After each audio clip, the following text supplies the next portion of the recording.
Olá a todos, sejam muito bem-vindos a mais uma aula do curso de Gestão Emocional para Investidores. Nós hoje vamos dar início à nossa secção sobre a origem das emoções. E antes de falarmos propriamente das emoções e de gestão emocional, vamos primeiro compreender a sua origem, isto é, de onde é que elas surgem e como é que evoluíram no tempo. Bom, não é possível falar de evolução de emoções sem antes falarmos da evolução do próprio cérebro humano, uma vez que as emoções têm a sua origem no nosso cérebro. Assim sendo, a evolução do cérebro humano foi decorrendo ao longo de 500 milhões de anos, acompanhando a evolução humana e a necessidade de adaptação às mudanças no meio ambiente. O que é que isto quer dizer? Basicamente foi a necessidade de adaptação ao meio que fez com que o nosso cérebro se alterasse ao longo do tempo.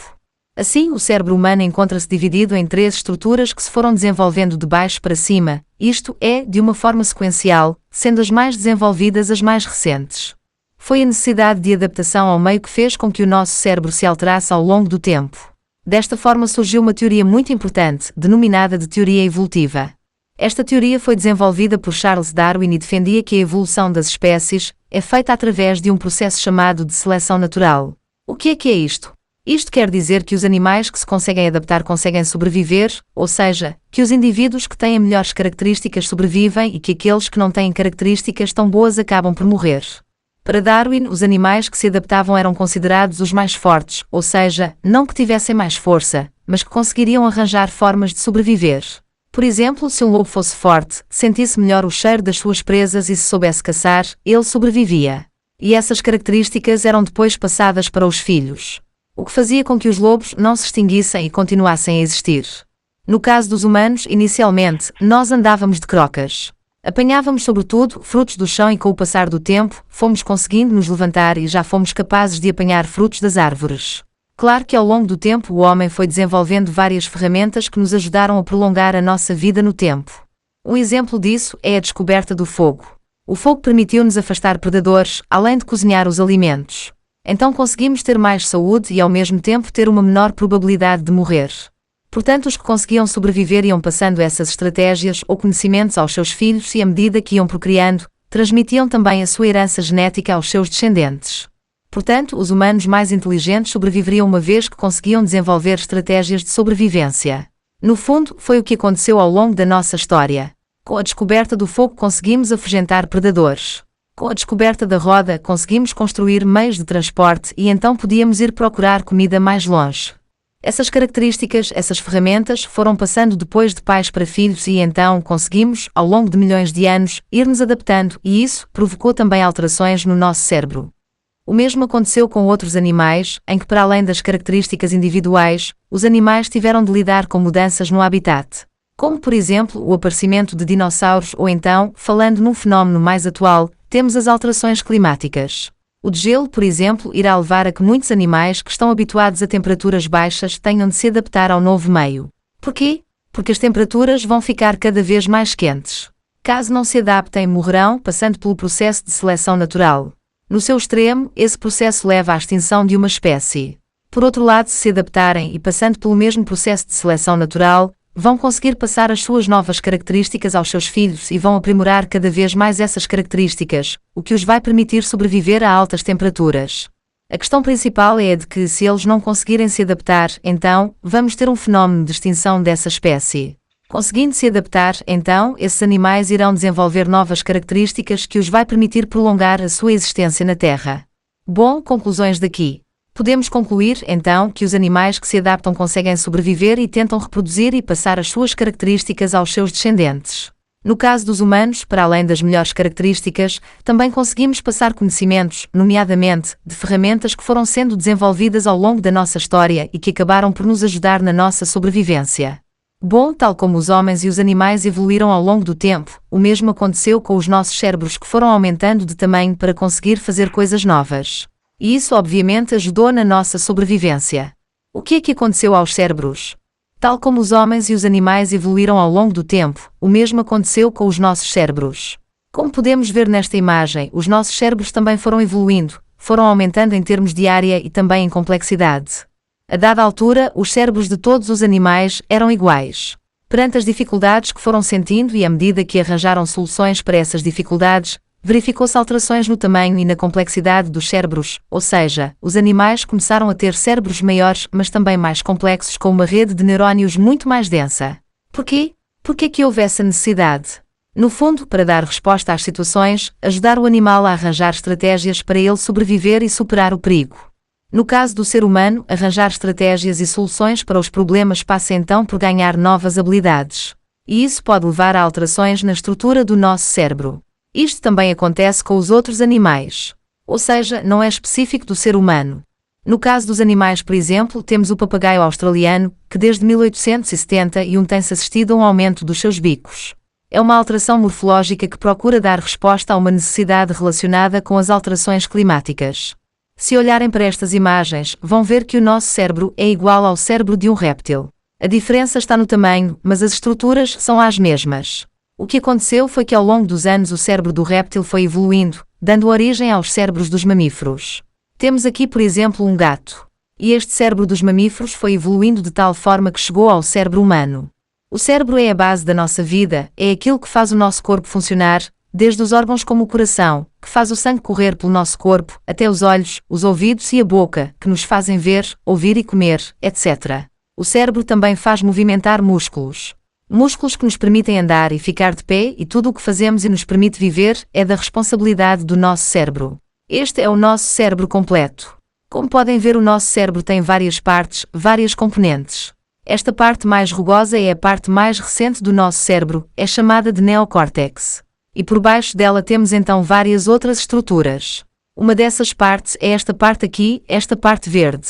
Chama-se cérebro reptiliano e é a parte mais antiga do cérebro.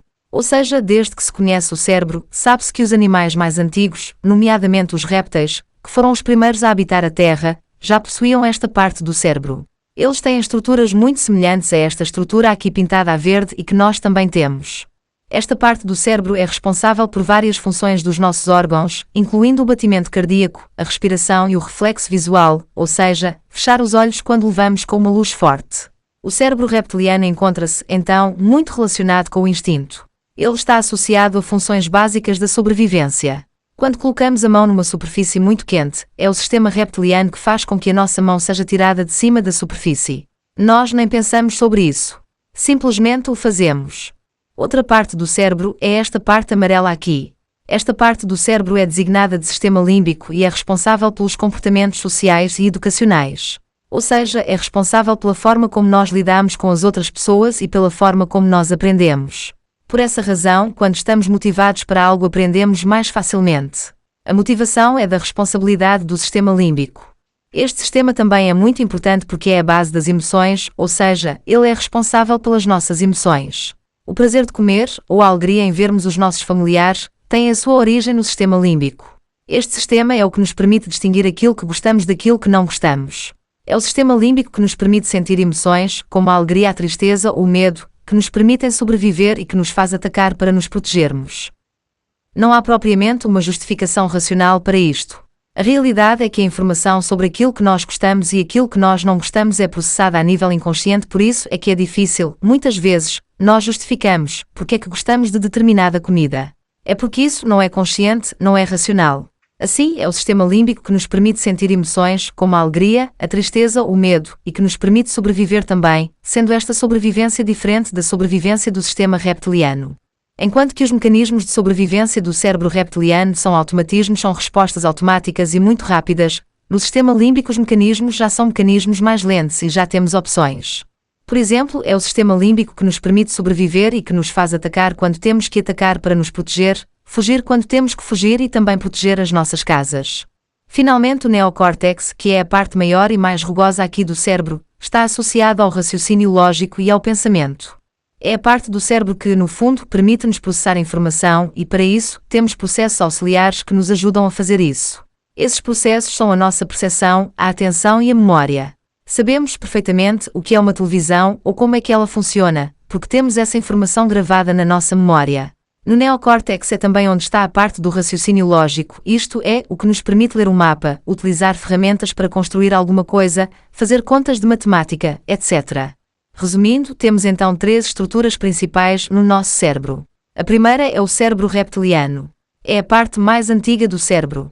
responsável por várias funções dos nossos órgãos, nomeadamente pelo batimento cardíaco, pela respiração e também responsável pelo controle dos nossos comportamentos inatos e automáticos. O cérebro reptiliano está localizado na base do crânio e determina então o nosso estado de alerta a perigos físicos que nos obriga a reagir rapidamente. É útil quando colocamos uma mão numa panela muito quente, por exemplo. É este cérebro que nos permite tirar a mão de uma superfície quente e que nos impede então de nos queimarmos. Já o sistema límbico é uma área do nosso cérebro que se desenvolve através da criação de ligações afetivas, sendo o suporte interdisciplinar e da intimidade nos relacionamentos. A forma como nós ligamos ou interagimos conosco é determinada por esta parte do nosso cérebro. O sistema límbico é responsável pelos comportamentos sociais e educacionais e também pelas nossas emoções e, obviamente, as nossas emoções têm um papel essencial na sobrevivência. Então, este sistema permite determinar a nossa capacidade para responder a situações de ameaça. Enquanto que o cérebro reptiliano é responsável por automatismos, ou seja, por respostas que são completamente automáticas e que nos permitem sobreviver, no sistema límbico nós temos ainda uns milésimos de segundo, ou 1 ou 2 segundos para reagir sobre o que está a acontecer. Não é bem pensar. O sistema límbico é processado de forma inconsciente. É mais decidir diante das opções que as diversas emoções nos dão, qual o melhor caminho a seguir. E essa decisão, contrariamente ao que se pensa, não é pensada pelo nosso cérebro racional. Não chega a esse nível. Esta é uma decisão baseada na informação que as emoções nos dão. O neocórtex não entra nesta decisão. Nós decidimos com base naquilo que sentimos e isso é processado de uma forma inconsciente.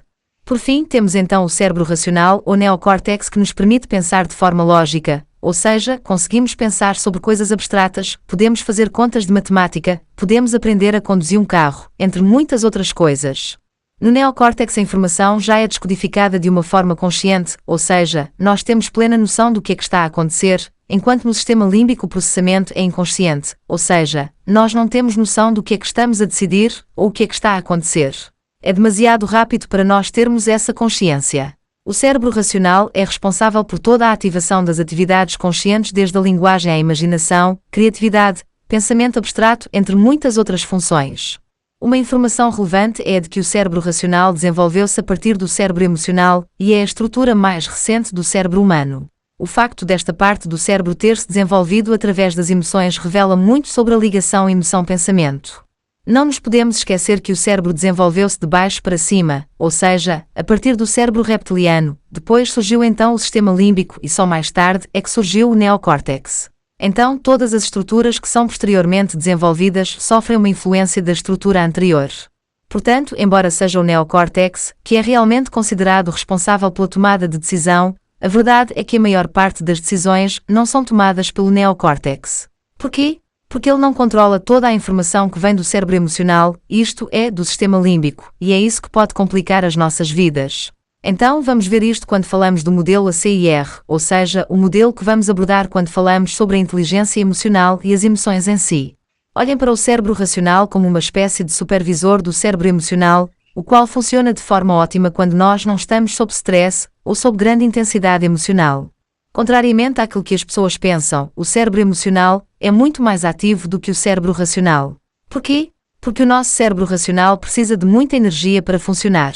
Então, a maior parte das atividades são processadas a nível de um sistema mais automático, um sistema menos consciente e que consome menos recursos.